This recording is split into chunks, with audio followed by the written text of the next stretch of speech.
Les Jeux Olympiques, le plus grand événement sportif international, a vu les meilleurs athlètes y passer. Ça s'est déroulé dans les meilleures villes, les plus belles éditions du sport ont eu lieu dans cette compétition, les Jeux Olympiques. Cette année, en 2024, ils auront lieu en France, à Paris, et pour cela, retour en arrière, il y a des milliers d'années pour retracer toute l'histoire des Jeux Olympiques jusqu'à aujourd'hui, les Jeux à Paris.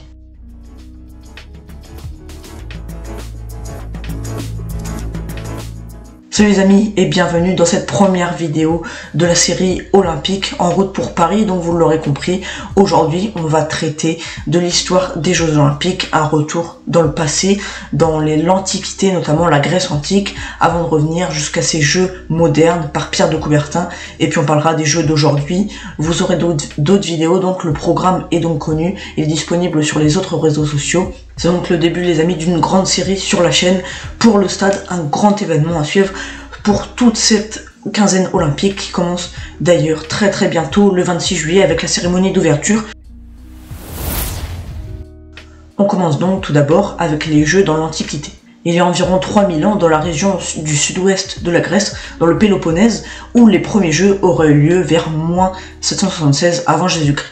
Les jours ont été nommés ainsi selon le lieu où ils se tenaient, qui était un lieu sacré pour les Grecs à Olympie. Donc les premiers Jeux auraient eu lieu à Olympie il y a 3000 ans de cela. La légende raconte qu'Héraclès aurait fondé les Jeux et qu'à la fin du 6e siècle avant Jésus-Christ, il serait devenu un événement très célèbre pour les Grecs, jusqu'à en devenir l'événement sportif très attendu des Grecs qui se déroulerait tous les 4 ans, souvent entre août et septembre. Donc ces Jeux Olympiques de l'Antiquité, comme on les appelle, avaient pour but surtout de rassembler les Grecs et étaient rassemblés autour d'activités sportives, de disciplines sportives et surtout athlétiques. Mais à côté de ces jeux-là, dans l'Antiquité, on avait également d'autres jeux. On avait les Jeux néméens, les Jeux phytiques et puis les Jeux isthmiques. Comme était à ce moment-là dans la forte période de la mythologie grecque, chaque jeu avait été en l'honneur d'un dieu. Par exemple, on a pu avoir Apollon, Héraclès ou même Poséidon. Et malgré qu'on ait d'autres jeux dans cette Grèce antique, les Jeux Olympiques étaient comme considérés comme l'événement principal pour les Grecs dans cette compétition sportive.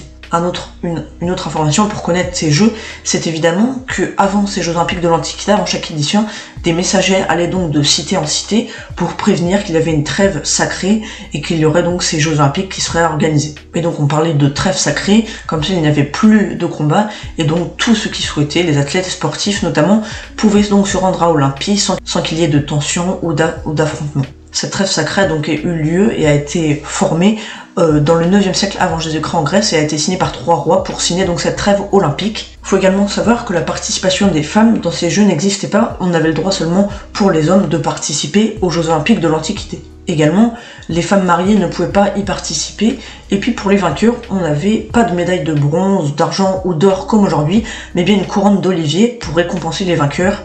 Il faut savoir qu'à cette époque-là, c'était surtout pour les Grecs, donc on ne représentait pas un pays, mais plus une cité-état ou une ville, bien sûr, pour défendre donc sa ville. C'est comme si aujourd'hui, on avait seulement des Jeux Olympiques en France et qu'il y avait des athlètes venant de Marseille, Paris, Lyon, ils défendraient leur ville, et là c'était la même chose, on ne défendait pas un pays comme c'était les Grecs seulement, mais on défendait sa cité, on représentait sa cité. Un autre phénomène intéressant qui était, selon les Grecs, les vainqueurs de cette discipline olympique étaient vus comme des héros tout simplement et auraient été désignés par étant touchés comme les dieux, quelque chose de sacré et d'important à cette époque, de très rare, et les vainqueurs olympiques étaient donc désignés comme tels. À cette époque-là, les Jeux Olympiques duraient 5 jours et les compétitions sportives, donc dans le 5e siècle avant Jésus-Christ, les compétitions sportives étaient l'élément central tout simplement des Jeux Olympiques. Et donc on avait seulement des disciplines sportives comme la course à pied, le pentathlon, la boxe, ou encore des courses de chars pour l'époque. Et puis tous les stades étaient remplis, souvent on avait plus de 40 000 personnes. Et donc pour les courses de chars, ça se déroulait notamment dans des hippodromes, on avait des gymnases notamment pour la boxe, et puis le stade forcément pour toutes les disciplines athlétiques. Mais il faut savoir qu'entre temps, on va avoir ensuite, vers -146 avant Jésus-Christ, la montée notamment de l'Empire romain, et la Grèce va être conquise par Rome. Quelque chose d'assez négatif se crée donc autour des JO avec ce déclin, et donc on va avoir vers 393 après Jésus-Christ, Théodose Ier, l'empereur romain, qui va décerner tout simplement la fin de ces jeux et va les interdire. Il n'était pas forcément de la même culture et converti au christianisme, et il décide d'abolir donc ces cultes païens notamment pour donc stopper ces Jeux Olympiques. Cette décision de Théodose Ier entretient donc et entraîne donc la fin des Jeux Olympiques. où les centres païens ont été détruits, mais selon d'autres sources, et ayant eu plusieurs destructions en parallèle, Théodose Ier aurait choisi ça afin de supprimer totalement toute la ville et détruire ce qu'il en restait, et n'aurait donc pas commencé, ce qui aurait entraîné la chute des jeux. Ce n'est pas forcément clair cette histoire, c'était il y a très longtemps, donc on ne peut que prendre ces infos avec des pincettes les amis, mais voilà pour ce qui était des jeux dans l'Antiquité. Mais malgré cette chute, on a quand même entre-temps des Grecs et notamment des personnes qui vont tenter de conserver l'héritage olympique. On va avoir quelquefois des compétitions organisées, mais pas à la hauteur des Jeux. Les années vont passer, et puis vers 1894 maintenant, on va avoir l'ancien président du Comité international olympique, le CIO, Pierre de Coubertin, qui va décider de lancer son projet de rénovation des Jeux olympiques. Et en 1896, à Athènes, on va avoir la première célébration de ces jeux dits modernes. Inspiré donc forcément des premiers jeux de l'Antiquité, Pierre de Coubertin décide à Athènes, donc pas à Olympie, de retrouver un esprit olympique, mais avec une vision plus différente de ce qu'on peut en voir, notamment, c'est qu'à partir de la Renaissance, côté culturel, art notamment, on va avoir plusieurs intérêts pour les légendes grecques et pour ce qui s'est déroulé dans la mythologie grecque et tout. Au cours de la Renaissance, on va avoir un intérêt culturel, philosophique, notamment artistique, et des idéaux de la Grèce antique vont revenir dans les pensées. Dans ce contexte, donc, les Jeux Olympiques retrouvent une existence et le baron Pierre de Coubertin décide de ramener des athlètes de plein de pays du monde. Donc là, pas comme en Grèce, on va défendre son pays pour représenter dans cette compétition sportive. Les premiers Jeux ont donc lieu en 1896 à Athènes.